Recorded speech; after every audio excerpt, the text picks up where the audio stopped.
بسم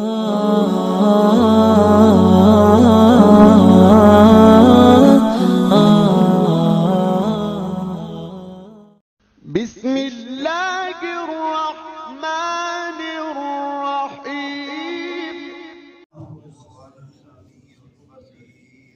سبحان الذی پاک ہے وہ ذات اسرا بعبدہ جو لے گئی اپنے بندے کو لیلا من المسجد الحرام رات کے وقت مسجد حرام سے الی المسجد الاقصی دور والی مسجد کی طرف الذی بارکنا حولہ وہ کہ جس کے ارد گرد ہم نے برکتیں رکھی ہیں لنریہ من آیاتنا تاکہ ہم اس کو دکھائیں اپنی نشانیوں سے انہ هو السمیع البصیر بے شک وہ سننے والا دیکھنے والا ہے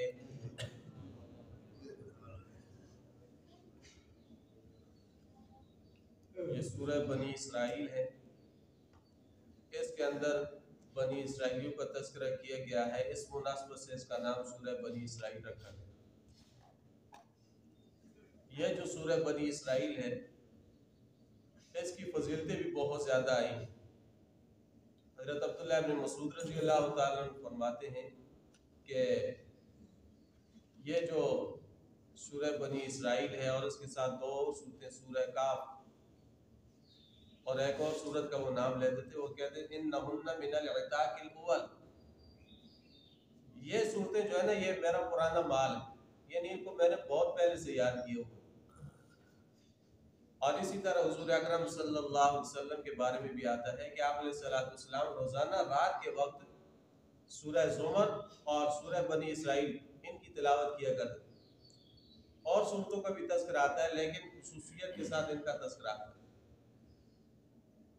پھر یہ سورت مکی ہے تو مکی صورتوں کے اندر عام طور پر توحید کا اثبات ہے شرک کی تردید ہے رسالت کا تذکرہ ہے صداقت قرآن ہے معاد اور آخرت ہے قیامت ہے ان چیزوں کا تذکرہ کیا گیا ہے اسی طرح یہ بھی مکی صورت ہے جو اس کے اندر بھی انہی باتوں کو موضوع سخن بنایا گیا اور پھر اس کے اندر جو ایک چیز اضافی ہے وہ اخلاقیات ہے اخلاقیات کو یہاں پہ اس صورت کے اندر ذکر کیا گیا ہے کیونکہ انسان کے اخلاق اچھے ہو تو یہ انسان کی ترقی کا ذریعہ بند ہے اس لیے اللہ تعالیٰ نے اس صورت کے اندر اخلاقیات پر بھی بات کی اور پھر اسی صورت کے آگے آیت نمبر 22 آئے گی تو وَقَضَىٰ رَبُّكَ أَلَّا تَعْبُدُوا إِلَّا إِيَّاهُ وَبِالْوَالِدَيْنِ إِحْسَانًا یہاں سے لے کر 40 نمبر آیت تک یہ اسلامی ریاست کا منشور پیش کیا گیا ہے ویسے عام طور پر بھی یہی ہوتا ہے کہ اقتدار میں آنے سے پہلے جماعتیں اپنا منشور لوگوں کو پیش کر دیتی ہیں کہ ہمارے آنے کا مقصد یہ ہے ہم اس نظام کے تحت آنا چاہتے ہیں اور یہ نظام ہم نافذ کرنا چاہتے ہیں تو اب اسلامی ریاست کی جو داغ بیل ہے وہ تو مدینہ منورہ میں جا کے پڑی اور یہ صورت مکی ہے لیکن اسلامی ریاست کا جو منشور تھا وہ مکی دور کے اندر ہی نازل کر دیا گیا کہ یہ اسلامی ریاست کا کیا ہوگا منشور ہوگا اسلامی ریاست کا قیام تو بہت بعد میں ہوا نا مکہ مکرمہ سے ہجرت فرمائی مدینہ منورہ پھر مدینہ منورہ کے اندر 10 سال گزارے اس کے بعد مکہ فتح ہوا تو اسلامی ریاست وجود میں آئی لیکن اسلامی ریاست کا جو منشور تھا وہ پہلے ہی پیش کر دیا گیا پھر اس صورت کے اندر معراج کے واقعے کو تفصیل کے ساتھ ذکر کیا معراج کے واقعے کو ذکر کیا گیا معراج کا جو یہ واقعہ ہے یہ مکی دور کا واقعہ ہے اس کے اندر کوئی شک نہیں لیکن کس سال یہ معراج کا واقعہ پیش آیا اس کے اندر اختلاف ہے. بعض حضرات کہتے ہیں کہ یہ نبوت کے چوتھے سال، یعنی آپ علیہ الصلوۃ والسلام کو نبوت ملی تو نبوت ملنے کے چوتھے سال یہ معراج کا واقعہ یہ پیش آیا. اور بعض کہتے ہیں کہ نہیں، ہجرت سے ایک سال پہلے پیش آیا. لیکن راجح بات یہ ہے کہ یہ نبوت کے 10ویں یا 11ویں سال پیش آیا، اور اس طرح یہ نبوت سے 3 سال پہلے کا عرصہ بنتا ہے. ہجرت سے 3 سال پہلے یہ معراج کا واقعہ یہ پیش ہے. اور پھر جس سال یہ معراج کا واقعہ پیش آیا تھا اس سال اور بھی بہت سارے واقعات رونما ہوئے. مثال کے طور پر آپ علیہ الصلوۃ والسلام کی پہلی بیوی کا نام کیا تھا؟ حضرت خدیجہ رضی اللہ تعالیٰ. ان کا انتقال بھی اسی سال ہوا. اور پھر آپ کے جو چچا تھے ابو طالب، وہ اگرچہ ایمان نہیں لائے تھے لیکن آپ علیہ الصلوۃ والسلام کے حمایتی تھے، آپ کا خیال رکھا کرتے تھے، تو ان کا انتقال بھی اسی عرصے میں ہوا. اور پھر اسی عرصے کے اندر مشرکین نے جب بہت زیادہ تکالیف پہنچائی تو آپ علیہ الصلوۃ والسلام نے طائف کی طرف سفر فرمایا، تو بھی یہی سال تھا. اور نماز 5 نمازیں جو تھی نا، 5 نمازیں یہ جو ہم پڑھتے ہیں، تو حضرت خدیجہ رضی اللہ تعالیٰ عنہ نے یہ 5 نمازیں ادا نہیں فرمائی. اس کی وجہ یہ ہے کہ یہ نمازیں کب فرض ہوئی؟ معراج کے موقع پہ، اور حضرت خدیجہ کا انتقال پہلی ہو گیا تھا. اور پھر اس زمانے کے اندر صرف 3 نمازیں فرض تھیں، ایک تہجد کی، ایک فجر کی، اور ایک مغرب کی. یہ 3 نمازیں فرض تھیں. ان میں سے بھی ایک نماز وہ خاص تھی نبی علیہ الصلوۃ والسلام کے لیے، تہجد کی نماز، وہ صرف آپ علیہ الصلوۃ والسلام پر فرض تھی. اس کے علاوہ 2 نمازیں رہ جاتی. کون سی؟ قبل طلوع الشمس و قبل غروبها، عصر کی اور فجر کی. یہ 2 نمازیں پہلے لوگ پڑھا کرتے تھے. اور پھر یہ جو معراج ہوا تو یہ جسمانی اور روحانی، جسمانی بما روحانی، یہ آپ علیہ الصلوۃ والسلام کو معراج ہوا. اور بعض لوگ کہتے ہیں کہ نہیں جی یہ صرف روحانی معراج تھا، جسمانی نہیں تھا. حالانکہ علماء اہل سنت، علماء دیوبند کا یہ نظریہ ہے کہ آپ علیہ الصلوۃ والسلام کو جو معراج ہوا وہ جسم کے ساتھ روح شامل تھی. ٹھیک ہے، دونوں کے ساتھ ہوا، جسم اور روح دونوں کے ساتھ آپ علیہ الصلوۃ والسلام کو معراج ہوا. پھر خواب کے اندر انسان کوئی بھی واقعہ دیکھ لے، کوئی بھی دیکھ لے، تو اس کی کوئی خاص حیثیت نہیں ہوتی اور نہ ہی اس پر کوئی اعتراض کرتا ہے بھائی خواب کا واقعہ. لیکن یہ معراج النبی کا ایسا واقعہ ہے جس کے اوپر مشرکین نے فوراً اعتراضات کی. یہ کیسے ہو سکتا ہے؟ ایک بندہ رات کو سویا ہو اور راتوں رات وہ ہزاروں میل کا فاصلہ طے کر کے زمین سے آسمان پر گیا، پھر اسے جنت جہنم دیکھی اور بہت کچھ دیکھا، اور یہ راتوں رات واپس بھی آ گئے. یہ کیسے ہو سکتا؟ تو اسی قسم کے اعتراض آج کل ملحد قسم کے لوگ بھی کرتے ہیں. اور بعض ایسے لوگ ہوتے ہیں جو غلط فہمی کی بنیاد پر یہ اعتراض کرتے ہیں کہ نہیں جی نبی کو جو معراج ہوا تھا وہ جسمانی نہیں تھا، صرف روحانی تھا. حالانکہ آپ علیہ الصلوۃ والسلام کو جو معراج ہوا وہ جسمانی اور روحانی دونوں طریقے سے، دونوں چیزیں اس کے اندر شامل تھی، جسم بھی شامل تھا اور روح بھی شامل تھی. اور پھر معراج کا واقعہ ایسا ہے جس کو 40-45 صحابہ کرام نے نقل کیا ہے، مختلف حصے مختلف صحابہ نے نقل فرمائے. لیکن بعد میں پھر محدثین نے تمام کے تمام حصوں کو اکٹھا کر کے ایک ہی جگہ پہ ذکر کیا. آپ دیکھیں بخاری، مسلم، ترمذی شریف، ان جو حدیث شریف کی کتابیں، ان کے اندر ایک ہی باب باندھا گیا اور اس کے نیچے معراج کا پورا واقعہ وہ تفصیل کے ساتھ ذکر کر دیا گیا. معراج کا واقعہ اس طرح تھا کہ آپ علیہ الصلوۃ والسلام حضرت ام ہانی جو آپ علیہ الصلوۃ والسلام کی چچا زاد بہن تھی، ان کے گھر آپ علیہ الصلوۃ والسلام آرام فرما رہے ہیں. تو آپ علیہ الصلوۃ والسلام کا گھر چونکہ بیت اللہ شریف سے تھوڑا دور تھا، تو اس لیے آپ علیہ الصلوۃ والسلام اکثر اپنی بہن، چچا زاد بہن یہ ام ہانی کے گھر تشریف لایا کرتے تھے تاکہ رات کو بیت اللہ شریف کے اندر عبادت کر سکیں. تو آپ علیہ الصلوۃ والسلام اس لیے وہاں پہ آرام فرما ہوا کرتے تھے. اور بعض روایات کے اندر آپ علیہ السلام کے اپنے گھر کا تذکرہ آتا ہے کہ آپ علیہ السلام اپنے گھر کے اندر تھے اور یہ معراج کا واقعہ پیش ہے. اور بعض روایات میں حتیم کعبہ کا تذکرہ آتا ہے. حتیم کعبہ کا واقعہ یہ بھی درست ہے اس لیے کہ آپ علیہ السلام خود فرماتے ہیں کہ مجھے ام ہانی کے گھر سے بیدار کر کے لایا گیا کہاں پہ؟ حتیم کعبہ پہ. یہاں پہ میرا شق صدر کیا گیا پھر اس کے بعد آ کے معراج کا واقعہ شروع ہوا. تو یہ بات بھی درست ہے لیکن زیادہ راجح بات یہی ہے کہ آپ علیہ السلام کس کے گھر میں تھے؟ ام ہانی کے گھر جو آپ علیہ السلام کی چچا زاد بہن ان کے گھر. آپ علیہ السلام فرماتے ہیں کہ میں ام ہانی کے گھر تھا تو فرشتے چھت پھاڑ کے آئے انہوں نے مجھے بیدار کیا اور مجھے حتیم کعبہ میں لے آئے حتیم کعبہ کے پاس لے آئے. یہاں پہ جب مجھے لایا گیا تو سونے کا ایک تشت تھا فرشتوں نے وہ اٹھایا اور پھر میرا سینہ چاک کیا گیا اور میرا دل نکالا اور دل نکال کے اس سونے کے تشت کے اندر رکھا اور اس کو زمزم سے دھویا. زمزم سے دھونے کے بعد پھر انہوں نے علم و حکمت سے اس کو بھرا اور بھرنے کے بعد پھر انہوں نے اس دل کو اپنی جگہ پہ رکھ دیا. اور بعض روایات کے اندر یہ بھی آتا ہے کہ آپ علیہ السلام کا جب سینہ چاک کیا گیا تو اس وقت آپ علیہ السلام زمین پر نہیں تھے. فرشتوں نے آپ علیہ السلام کو اٹھایا ہوا تھا ہاتھوں پہ اٹھایا ہوا تھا. جب وہ اپنا کام کر چکے ثم انزل تو پھر مجھے اتار دیے. تو یہ شق صدر کا واقعہ ہے. تو شق صدر جو ہے آپ علیہ السلام کو زندگی میں 4 مرتبہ پیش آیا. ایک آپ علیہ السلام کی عمر جب 4 یا 5 سال کی تھی اور آپ کس کی پرورش میں تھے؟ سعدیہ حلیمہ سعدیہ کی پرورش میں تھے اس وقت. اور یہ عمر چونکہ کھیل کود کی ہوتی ہے تو آپ علیہ السلام کے کا شق صدر کیا گیا تاکہ آپ علیہ السلام کو آگے چل کے اللہ نے نبوت عطا فرمانی. تو شق صدر اس لیے کیا گیا تاکہ یہ آپ علیہ السلام زیادہ کھیل کود کی طرف نہ جائے. تو یہ شق صدر کیا گیا. اور دوسری مرتبہ جب آپ علیہ السلام کی عمر مبارک 12-13 سال تھی اس وقت شق صدر کیا گیا.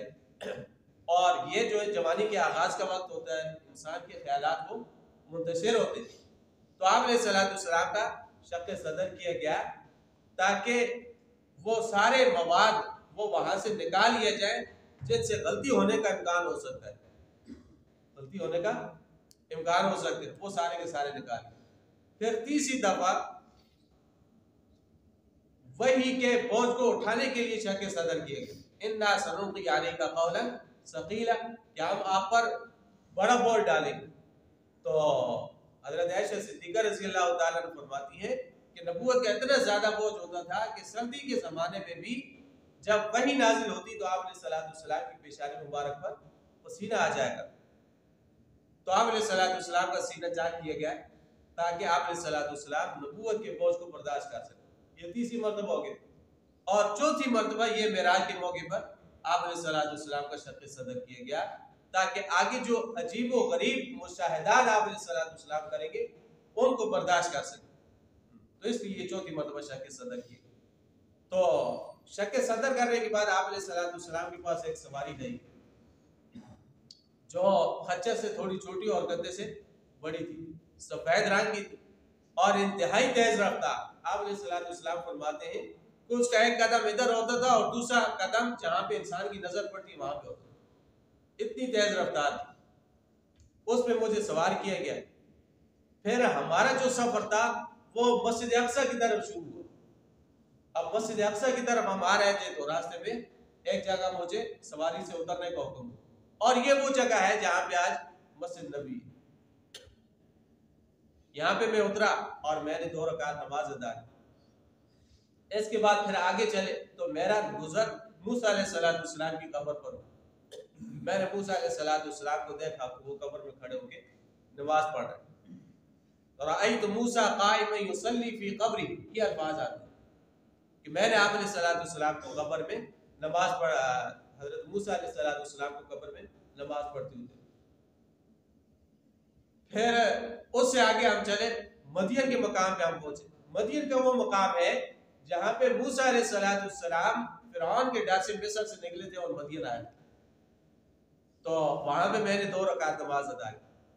پھر وہاں سے میں آگے چلا اور عیسیٰ علیہ السلام کا جو جائے ولادت تھا بیت اللہ، وہاں پہ بھی میں نے 2 رکعت نماز تحیۃ المسجد ادا کی۔ پھر اس کے بعد آگے میں گیا بیت المقدس میں، تو بیت المقدس کے باہر میں نے اپنی سواری کو اسی جگہ باندھا جہاں پہ دیگر انبیاء علیہ السلام باندھا کرتے تھے۔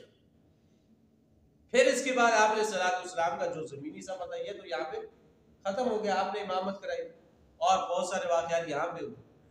پھر اس سے آگے آپ علیہ السلام کا جو معراج تھا وہ پھر زمینی نہیں رہا بلکہ اب آسمانی ہوا۔ تو آپ علیہ السلام فرماتے ہیں کہ بیت المقدس میں امامت کے بعد میں آسمان پہ گئے، تو پہلے آسمان پہ میں جب پہنچا تو میری ملاقات جد امجد حضرت آدم علیہ السلام سے، جبرائیل علیہ السلام نے تعارف کرایا کہ یہ آپ کے جد امجد آدم علیہ السلام، پہلے آسمان پر حضرت آدم سے، اور دوسرے آسمان پہ 2 نبیوں سے ملاقات ہوئی، ایک حضرت یحییٰ اور دوسرے حضرت عیسیٰ علیہ السلام، اور پھر تیسرے آسمان پر حضرت یوسف علیہ السلام سے ملاقات، اور چوتھے آسمان پر حضرت ادریس علیہ السلام سے ملاقات، اور 5ویں آسمان پر حضرت ہارون علیہ السلام سے، 6ٹھے آسمان پر حضرت موسیٰ علیہ السلام سے، اور 7ویں آسمان پر جا کے حضرت ابراہیم خلیل اللہ علیہ السلام سے ملاقات۔ تو ان تمام انبیاء نے مجھے مرحبا کہا، ان سے سلام ہوا، انہوں نے جواب دیا۔ پھر اس کے بعد آپ علیہ السلام کو بیت المعمور دکھایا۔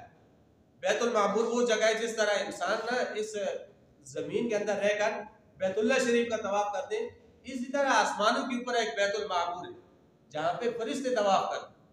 روزانہ کتنے فرشتے طواف کرتے ہیں؟ 70,000، اور کسی فرشتے کو ایک مرتبہ طواف کرنے کے بعد دوسری مرتبہ طواف کرنے کی اجازت نہیں۔ پھر اس کے بعد آپ علیہ السلام کو سدرۃ المنتہا لے جائے اور اسی کے پاس جنت المأویٰ ہے جہاں پہ اللہ تعالیٰ کی تجلیات کا نزول ہوا، جس کو رؤیت باری تعالیٰ سے تعبیر کیا جاتا ہے۔ پھر اس کے بعد آپ علیہ السلام نے جنت کو دیکھا، جہنم کو دیکھا، اور پھر اسی طرح وہاں پہ آپ علیہ السلام نے حضرت جبرائیل علیہ السلام کو بھی اس کی شکل کے اندر دیکھا، اور بھی بہت سارے کام ایسے ہوئے جو خارق عادت کہلاتے۔ تو یہ معراج کا واقعہ ہے۔ پھر اس معراج کے واقعے کے اندر آپ علیہ السلام کو 3 خاص چیزیں عطا کی گئی، 3 خاص چیزیں۔ آپ علیہ السلام کی ملاقات موسیٰ علیہ السلام سے ہوئی تھی، پھر آپ علیہ السلام آگے چلے گئے، پھر واپس آئے، موسیٰ علیہ السلام سے پھر ملاقات ہوئی، تو کتنی نمازیں تھی پہلے؟ 50۔ تو موسیٰ علیہ السلام نے مشورہ دیا کہ آپ کی امت یہ 50 نمازیں نہیں ادا کر سکیں گی، آپ واپس جائیں اور تخفیف کی درخواست کریں۔ تو اس طرح کرتے کرتے کرتے چکر لگتے رہے، اور آخر میں کتنی نمازیں رہ گئی؟ 5 نمازیں رہ گئی۔ تو اللہ تعالیٰ نے فرمایا ذالک خمس و ذالک خمسین، یہ ادا کرنے میں 5 ہے لیکن ثواب کتنی نمازوں کا ملے گا؟ 50 نمازوں کا ملے گا۔ ایک تو یہ نماز کا تحفہ آپ علیہ السلام کو دیا ہے، اور دوسرا سورہ بقرہ کی جو آخری آیات ہے، آمن الرسول بما انزل الیہ من ربہ والمؤمنون، یہاں سے لے کر وہ آخر تک، یہ آخری آیات آپ علیہ السلام کو معراج کے موقع پر بطور تحفہ آپ کو دی۔